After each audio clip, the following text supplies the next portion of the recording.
Contracts establish the terms of a project, including its scope of work and required deliverables. This video will walk through Navy contracts funded under Phase 1 of the SBIR and SCGR program.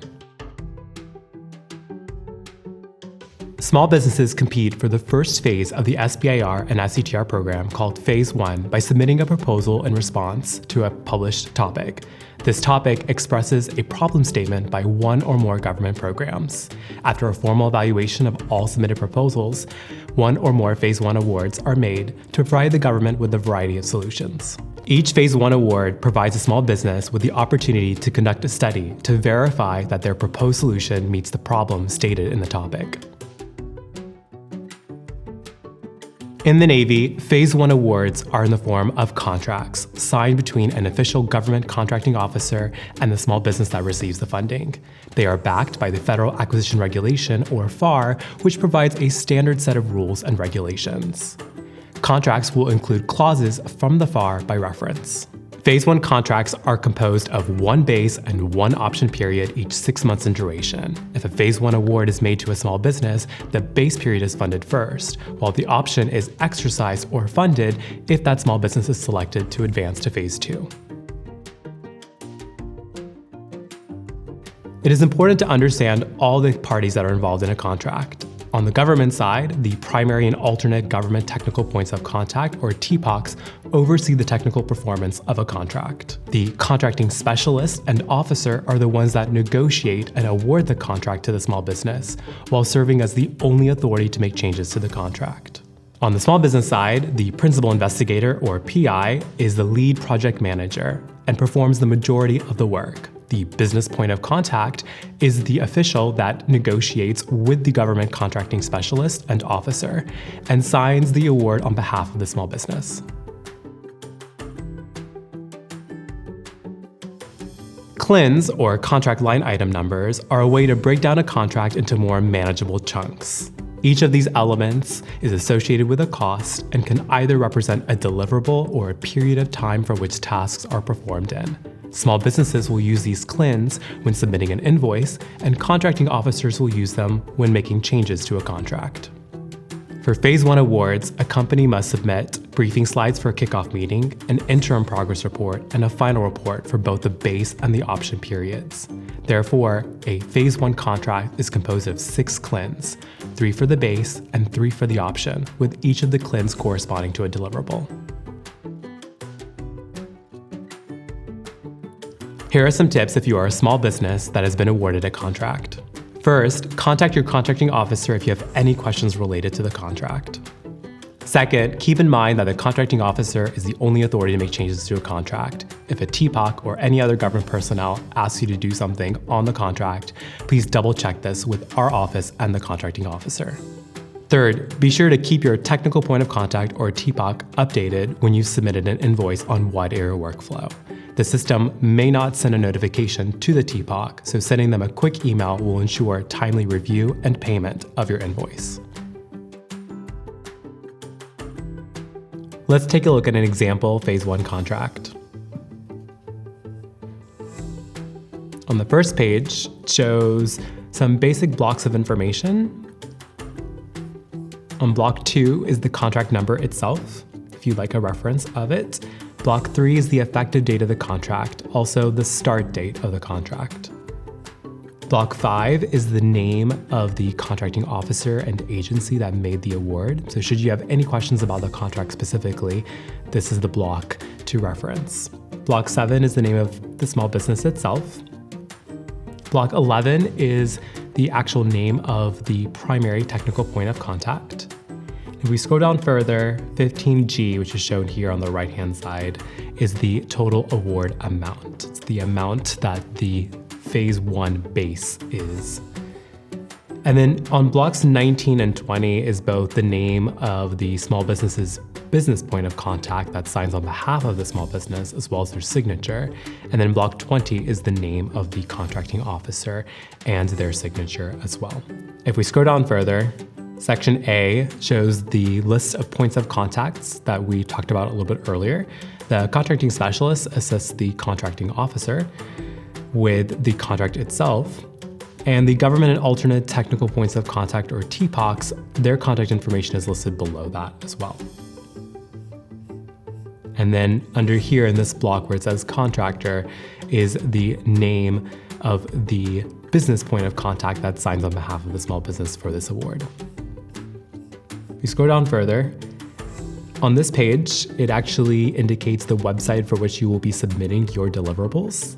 So the kickoff briefing slides, the interim progress report, and the final report, this specific link here that's shown is the link that you'll be used to upload your deliverables for delivery to the TPOCs. And it tells you exactly when and where to do that. If we scroll down further to section B, this shows the list of contract line item numbers, or CLINs, that we talked about earlier. CLIN item 1 refers to the kickoff briefing slides. Line item number 2 corresponds to the interim progress report, and line item 3 corresponds to the final report. And shown here, it delineates what those CLINs are, the description of what that deliverable is, as well as the amount that is associated for which you will be receiving payment once you have submitted those specific deliverables. And then CLIN items 4, 5, and 6, you'll notice that they actually have the word option underneath the item number, and that's specifically indicating that those CLINs refer to the phase 1 option period. And just like the phase 1 base, the kickoff briefing materials for the option period, an interim progress report, and a final report are to be delivered and is associated with each of the CLINs 4, 5, and 6. Going further, to section C shows additional descriptions that's associated with the contract itself. You'll notice that items 1 through 3 and 4 through 6 that's shown here in paragraph C1 actually indicates that your award is associated with the SBIR proposal for which you submitted it to an actual published topic. On section D shows the packaging and marking of your data deliverables. So for every one of your reports that you submit, you'll want to include a cover page, and it shows exactly what to include on that for traceability purposes. Section E, which is the inspection and acceptance section itself, will indicate that the government is the authorized individual and the authorized representative to receive your deliverables. Section F is basically the due date section. So you'll notice if you scroll down a little bit further, it shows for each of the CLINs what their delivery dates are. So for CLINs item 1, 2, and 3, which is in this particular case, the kickoff briefing slides, the interim progress report, and the final report, it shows the delivery due dates for each of those here on the right-hand side next to the item numbers.